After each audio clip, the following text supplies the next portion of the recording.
Okay, so here's the gift shop. I mean, when you leave a theater, you always go through the gift shop, right? So these are things that I sell. And what I've tried to do is to put posters everywhere. Instead of having them in poster cases, have them out where people can see them. Let me close this door again for just a moment, because everything in here is environmental magic. That's a program that Chris and I did in 1994. And then I want this to be a real working kitchen. That's why there's a microwave and a stove and a refrigerator that all work. Back when we can invite lots of people in again, I'd like to be able to have wine and cheese, or maybe even dinner theater. So the kitchen should continue to work. Back in this corner, lots of these posters are Westgate Wizardry. It was a program I did for 20 years. The Magic of Giving, my first really big thing for IBM, the other IBM. Sometimes I saw people in half and they bid on who's going to get sawed in half.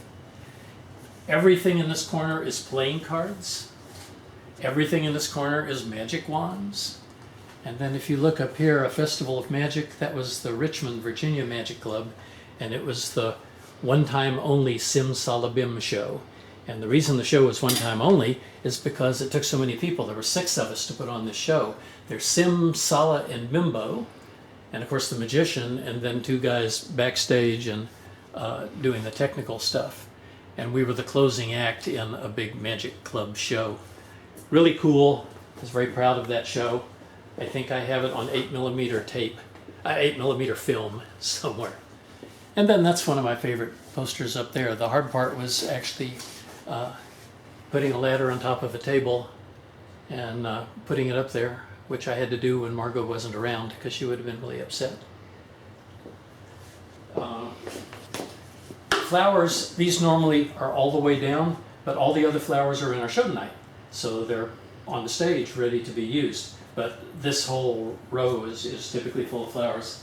And let's go this way next. The hallway, my $5,000 Doug Henning poster, and that's a long story that you can read here or I can tell you later. And then these doors that in a real place would go to a laundry room, but at Fantastic Magic Center, it's the Media Lab. And I'm still putting it together, but this will be a place where, it's a place where I store my VHS tapes and lots of other tapes, 1 inch, 1/2 inch, 3/4 inch, 2 inch, just about every format you can imagine. I've done some magic for at one point or another. I'll turn off the light and close the door. And again, all of these posters were packed up, and now I can put them out where people can see them. That's more fun for me and maybe more fun for you. This is a room I've been working on a lot. I'm still working on it. This room is for magicians who inspired me. And so, of course, there's Houdini, plenty of Houdini. David Copperfield, of course. You may recognize the Stocks of Zanzibar. That's from the Great Scott and Judy. So is the Gong, which is part of the Wansu troupe, the Great Scott and Judy.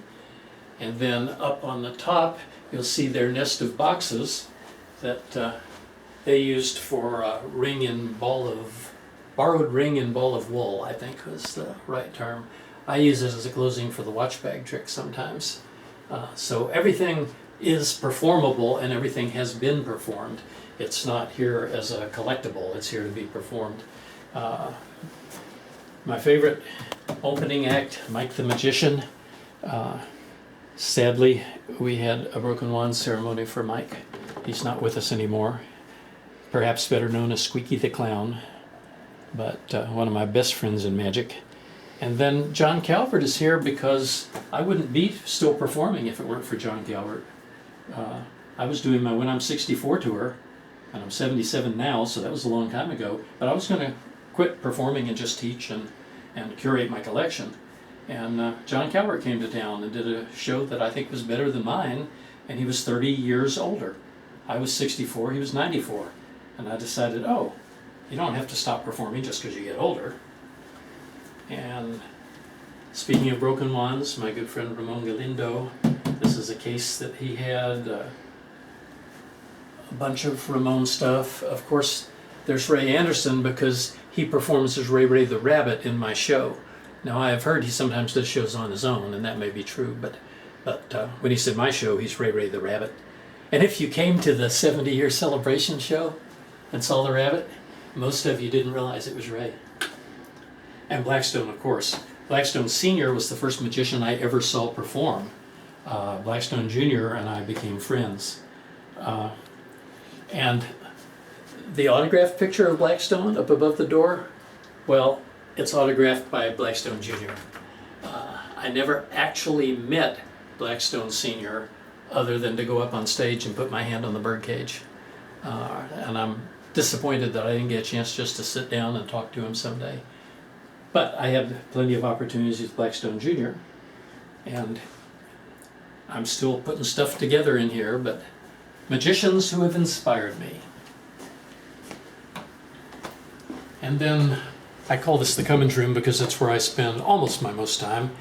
These signs were from the original magic camp. We named the classrooms based on the people in the camp. And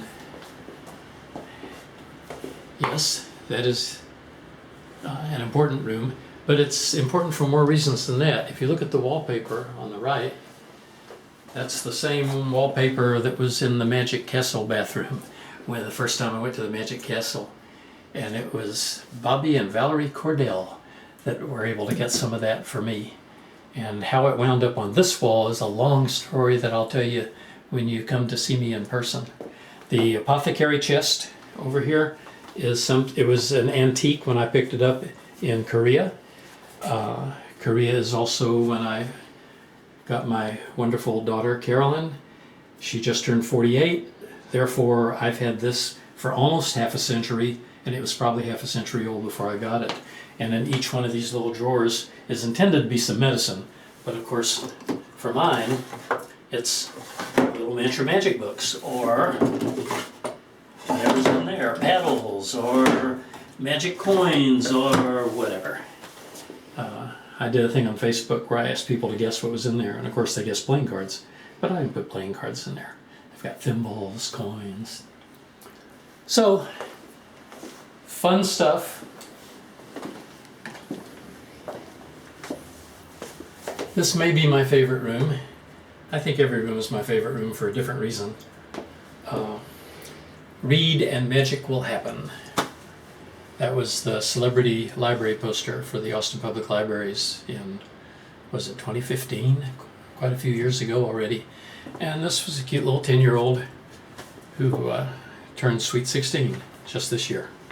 So this is the door to my library. And there's the amazing Adele.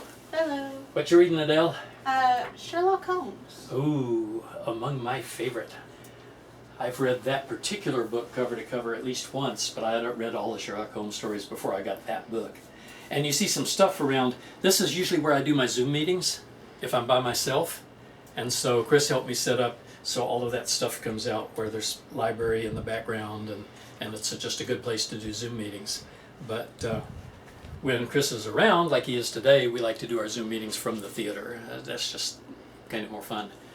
Adele will probably be finishing up in about, 5 minutes or so. Just, and then it'll be showtime. See you then.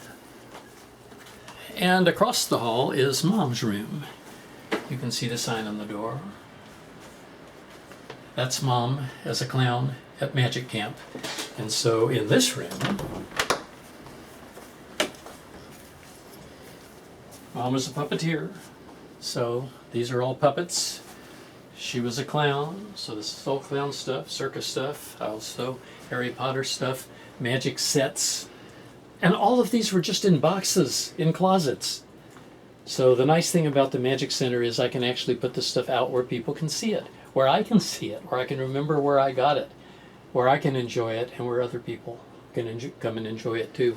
The Misto Magic set, of course, is what got me started in magic. Not that one, the one that I started with is long gone. But I was able to get at an auction a similar set. It's basically the same set. And there's some Magic Camp stuff in here, of course, and science magic and math magic and just Magic Club magic.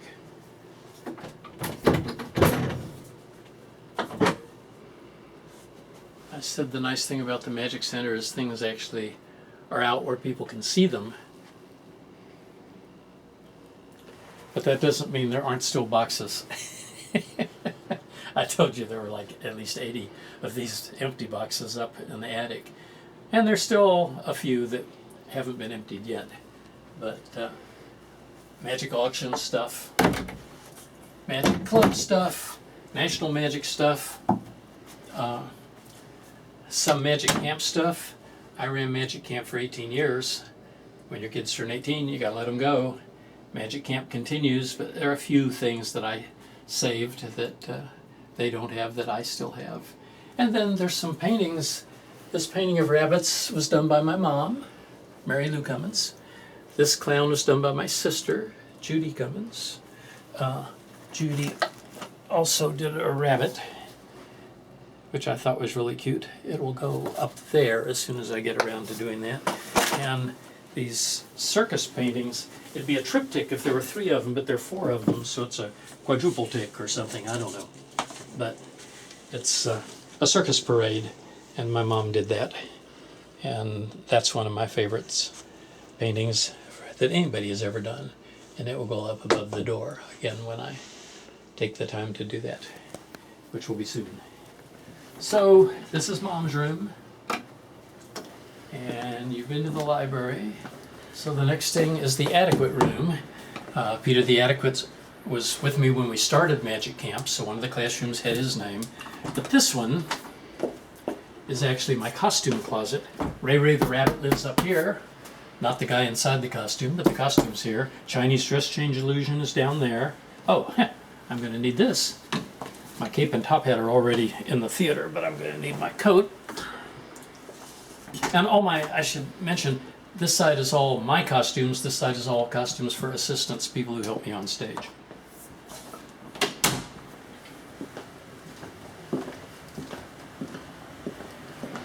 And this room really is,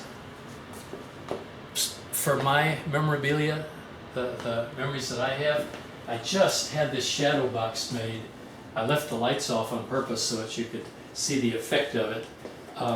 This movie, Two in a Guillotine, was my inspiration for buying a guillotine and performing it.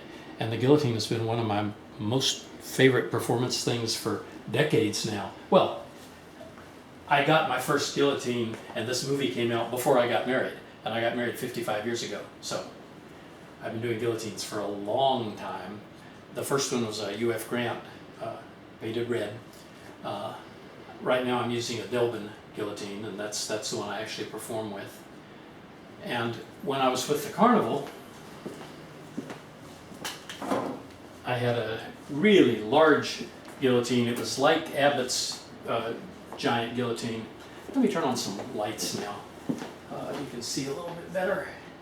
There we go. Because this is the human pin cushion, the blade box, and a carnival artist used airbrush to paint this part of it. Isn't that embarrassingly, ridiculously cool? I got him to sign it and date it.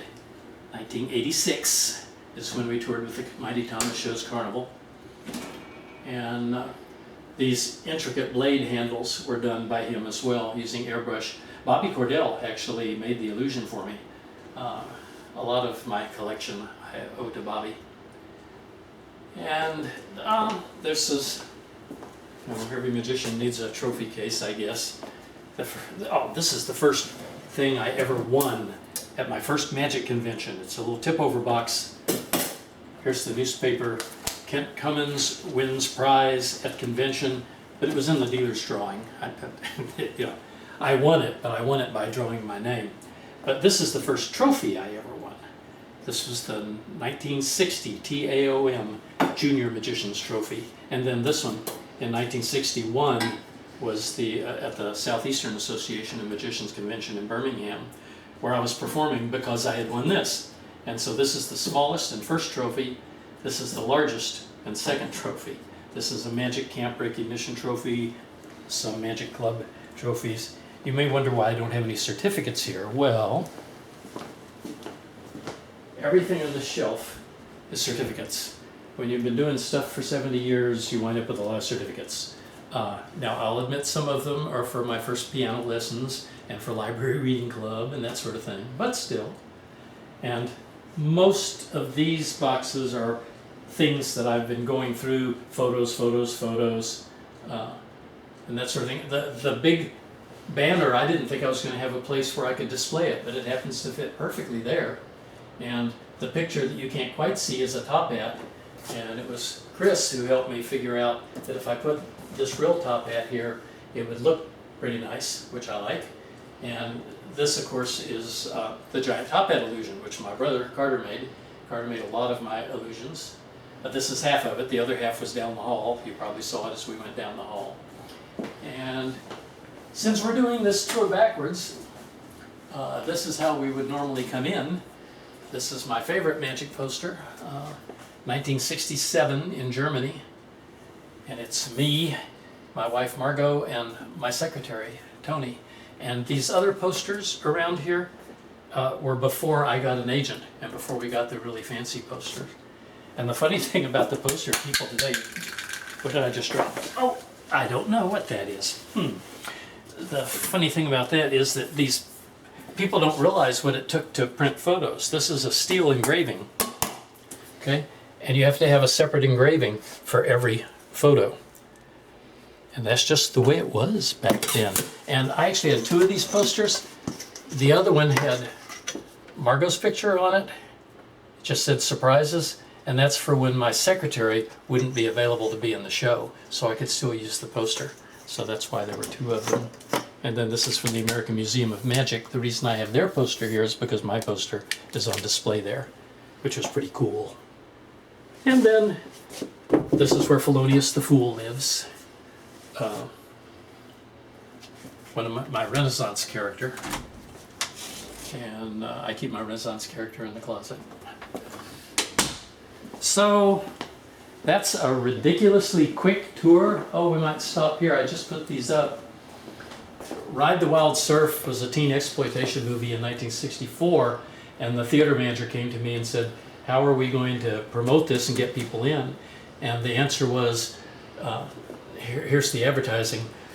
Magician Kent Cummins will float a girl in a bikini on a surfboard, not in the water, in the air. And it is a very long and funny story about how we finally made that happen. But we did. This photo's from Box Office Magazine. And before we did the cremation, before we did the levitation, we did the head cremation. So these photos are of the same girl that's floating right there. And the advertising says nightly at 7 o'clock, but I think we only did it once. It was very hard to get a surfboard in Baton Rouge, Louisiana, and even harder to get a girl in a bikini. So this is the flame. It was a planter when we bought it. We turned it into a flame so I could put a torch there and get the fire to put into the girl's head. And I sold the head cremation while I was in the Army. I had to get rid of it. And I don't know why they didn't get this. I don't know if this was packed or if they didn't want it. But since I still have that, I thought I should have a little bit of a display. And like anything else, there's more than you'll ever have time to look at. But it's fun for me. And now, heck, it's almost showtime. I think I need to get back into the theater.